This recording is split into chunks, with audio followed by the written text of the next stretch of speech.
నిమ్రోదు తన సొంత తల్లితో వ్యభిచరించడం ద్వారా పుట్టిన కుమారుడే తమ్మూజు.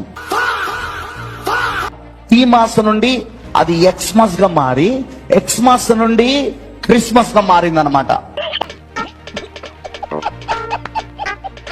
చర్చికి వస్తున్న భక్తురాల్ని గర్భవతిని చేశాడు ఓ చర్చి పాస్టర్. తనను పెళ్లి చేసుకుంటానని మోసం చేశాడని ఆ యువతి చర్చి ముందు బైఠాయించింది.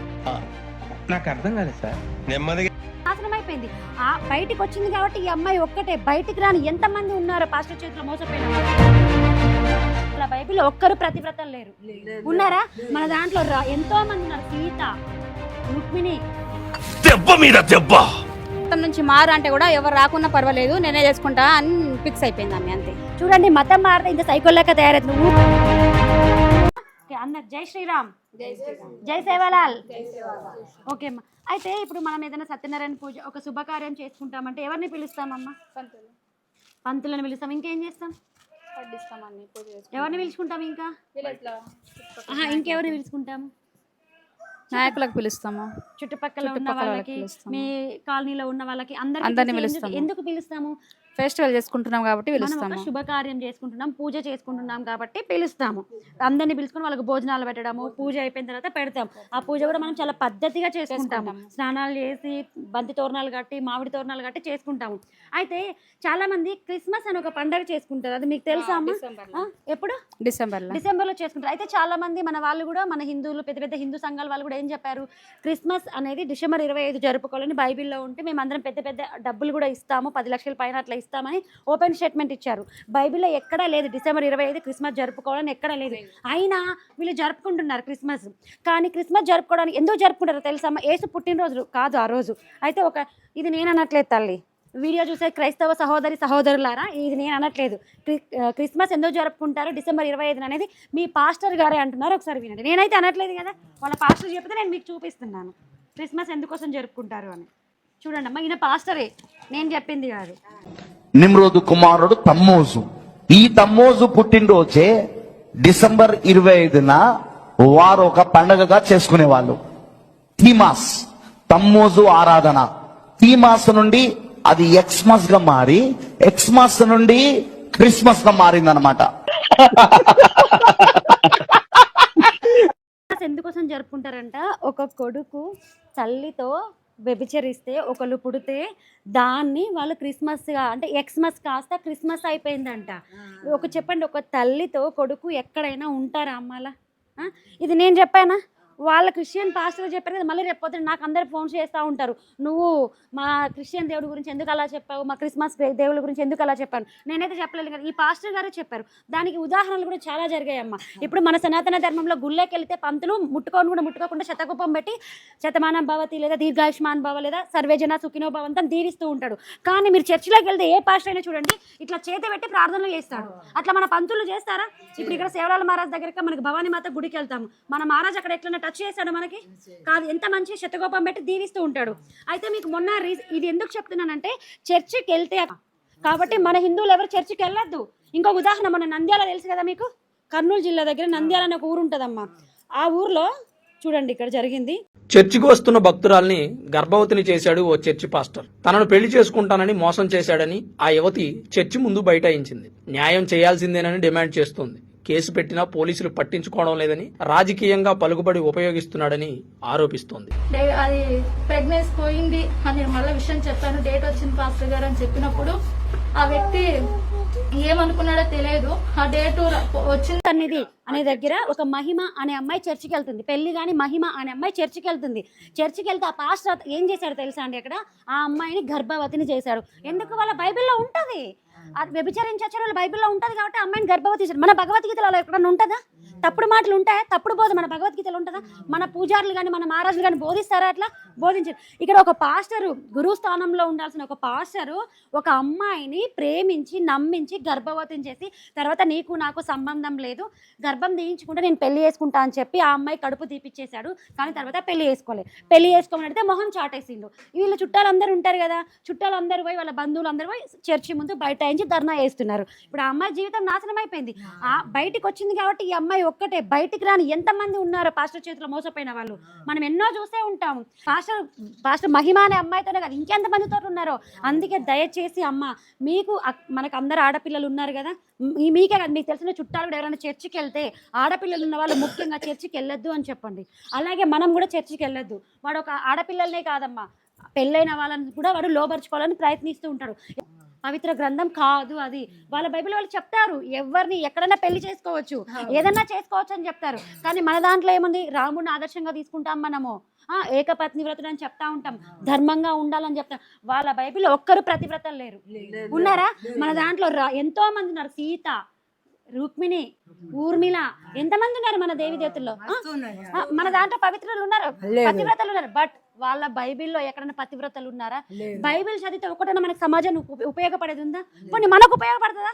చెప్పేవాడికి మాత్రమే ఉపయోగపడుతుంది. ఎందుకు? దశమ భాగాలు పెడితే డబ్బులు దండుకోవచ్చు కాబట్టి బైబిల్ వాడికి మాత్రమే ఉపయోగపడుతుంది. బైబిల్లో నాకు కానీ నీకు కానీ సమాజానికి కానీ ఏం ఉపయోగం లేదు. అందులో ఒక మంచి మాట లేదు. ఈ ఊర్లో ఒకరు పోతున్నారు కదా తల్లి, వాళ్ళ దగ్గరికి మేము కూడా వెళ్తాము. వాళ్ళకి అంటే ఎలా చెప్పాలో అలా చెప్తాం. వాళ్ళకి వింటారా? వాళ్ళ అదృష్టం. వినకపోయినా మన ప్రయత్నం, మా ప్రయత్నం మేము చేస్తాము. ఇప్పుడు మీరు చెప్తే వినలేరు, కానీ మేము బైబిల్ పరంగా చెప్తాం కదా. ఎందుకు మీరు చెప్పలేరు అంటే బాప్తిషన్ తీసుకున్నారు కాబట్టి వారు వినలేరు. బాప్తిషన్ తీసుకున్నారు కరెక్ట్, మీరు ఎప్పుడైనా చెప్పడానికి ప్రయత్నించారు? చాలా మంది మా విలేజ్ లో మా అందరు చెప్పి ఊరుకున్నారా? ఏమని చెప్పారు అంటే బొట్టు పెట్టుకోవాలా, మంచి కలిసి ఉండాలా, అందరితోని విలేజ్ లో మంచిగా ఉండాలా, పెళ్లి మనలాగా చేసుకోవాలంటే వాళ్ళు వినలేరు. ఒకటే కుటుంబం ఉంది. ఇప్పుడు మీరు అందరు పూజలు చేస్తే ఆవిడ రాదు, కానీ ఆవిడ ఎప్పుడైనా క్రిస్మస్ ఏదైనా ప్రార్థన మీరు పోతారా? రారా?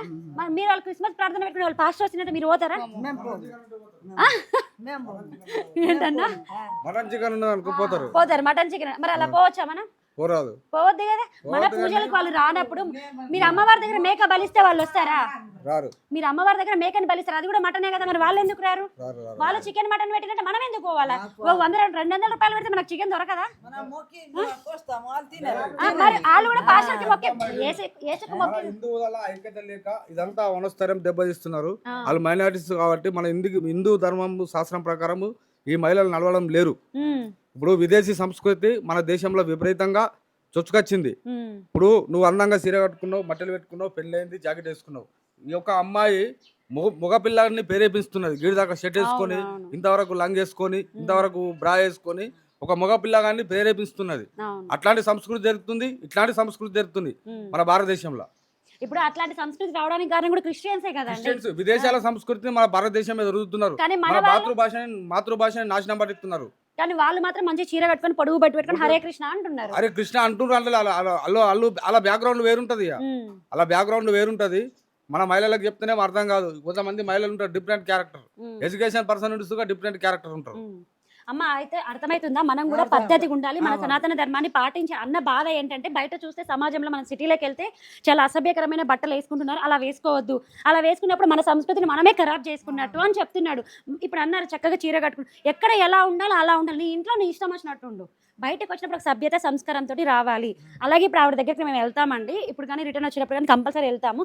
ఒకసారి బైబిల్లో ఏముందో మేము ఆమెకు చెప్తాము, బైబిల్ ఎలా ఉంటుంది ఏంటని వివరిస్తాము. ఎందుకంటే నేను కూడా ఒకప్పుడు పోయి వచ్చిందనే తల్లి, అందులో దరిద్రం ఉంటుంది, పోకు అని చెప్తాను నేను కూడా.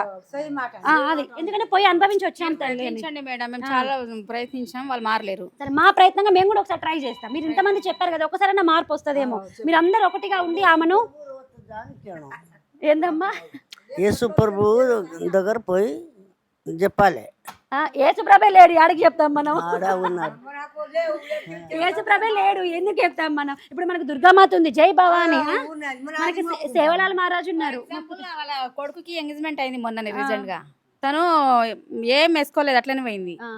మారండి, ఇట్లా కాదు పెళ్లి అందరిలా చేసుకుందాం అంటే కూడా వాళ్ళు వింటలేరు. అందరూ ఊరు వాళ్ళందరూ మీరందరూ ఊర్లో కలిసి ఆమెను వేలేయండి. లేకపోతే ఆమెకు ఒక్కడికి పట్టింది ఆ వైరస్ మన అందరికి ఎక్కిస్తుంది, మెల్లమెల్ల ఎక్కిస్తుంది. కరోనా నిజంగానండి, అంతకన్నా ఎక్కువ అది. కరోనా వైరస్ కన్నా మందులు ఉన్నాయి కానీ వాళ్ళకి మందులు లేవు. జాంబీ లెక్క తయారు. లేరన్నా ఈ ఊర్లో గమక్క ఉంది చూడు, అలా బిడ్డకే యేసుప్రభు పెళ్లి చేస్తామంటే మా ఊరు వాళ్ళు ఎవరు ఒప్పుకోకుంటేనే ఆమె మాలాగానే పెళ్లి చేసుకున్నది. సూపర్ అమ్మ, సూపర్.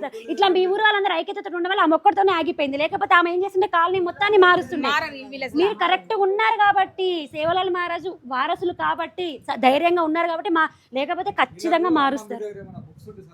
ఇస్తానండి, ఇప్పుడు తెచ్చాను. ఇస్తాను. వాళ్ళు ఫ్యూచర్ లో ఏం చేయదలుచుకున్నారు అనే విషయం వీళ్ళకి తెలియదు. అవునవును, వాళ్ళు ఫ్యూచర్ లో మన దేశాన్ని ఎట్లా ఆక్రమించాలనుకుంటున్నారో అది వీళ్ళకి అర్థమైతలేదు. సంతోషం. అంటే అక్క, ఇప్పుడు మీరు 10 మంది ధర్మాత్ములు ఉండి ఒక అవినీతి పరుణాలని మార్చడానికి మీరు ప్రయత్నం చేయరాదా? చాలా ట్రై చేశారట అండి. ఇంకా ట్రై చేయరు. ఇగో ఒకటి మన శాస్త్రంలో ఉంటది, వాళ్ళే కాదు విజయం ఏ రోజున ఖచ్చితంగా బానిస అవుతుంది. మతం మారిన వాళ్ళు అన్నట్టు సైకోలెక్క తయారైపోతారు. నాకు ఎవరు అవసరం లేదన్నట్టు తయారైపోతారు.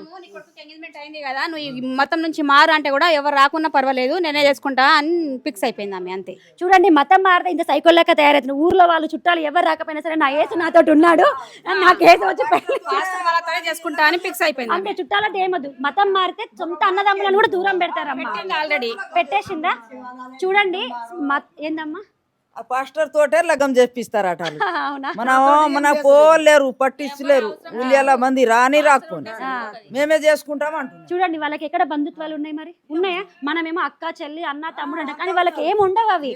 వాళ్ళకు ఒక బంధుత్వాలు అవసరం. యేసు పాస్టర్ వాళ్ళు అంతే, ఇంకెవడొద్దు వాళ్ళకి. కానీ మన ధర్మం అట్లా చెప్పిందా? తెల్ల బట్టలు పెళ్లిలో కూడా అవే. మనం తెల్ల బట్టలు మనం ఎప్పుడేస్తాం? మనం ఎందుకు వేస్తాం? కానీ వాళ్ళు శుభకార్యాలు కూడా వాడతారు. ఏమన్నా ఉంటుందా వాళ్ళకి? ఇప్పుడు రీసెంట్ గా పెళ్లి కూతురు కూడా బొట్టు కూడా లేదు, కనీసం తాళి లేదు, బ్యాంగిల్స్ లేదు, ఏం లేదు. ఆ సంప్రదాయం మనకు వద్దమ్మా. కాబట్టి మీరు ఇట్లాగే ఐక్యతతో ఉండి ఊర్లోకి ఏ మత మార్పిడి వాళ్ళని రానికుండా చేసుకోండి. రానియరా తల్లి? చాలా సంతోషము. మాకు కూడా అదే కావాలి. ప్రతి ఊర్లో మేము ఇట్లా ఐక్యత చేసుకుంటూ వెళ్తా ఉంటాం. హిందువుల్ని వాళ్ళ సొంత ఇల్లు కాబట్టి రానిచ్చింది, కానీ వేరే వాళ్ళకైతే రానియరా. సరే అమ్మా, అందరికి చాలా చక్కగా ఉన్నారు. ఇట్లాగే ఉండండి. జై శ్రీరామ్, జై భవానీ. మత మార్పిడి కుట్రలు ఎలా అడ్డుకోవాలో మీకు ఇందులో క్లియర్ గా ఉంటది. ఇంకెవరైనా చదువుకున్న వాళ్ళు ఉన్నారా అన్న? అమ్మ,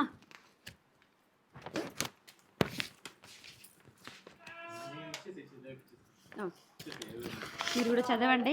మీలాంటి వాళ్ళు ఉండాలి, ఎందుకంటే మీలాంటి వాళ్ళు ముందుకు వస్తే మత మార్పులు రాకుండా ఉంటారు.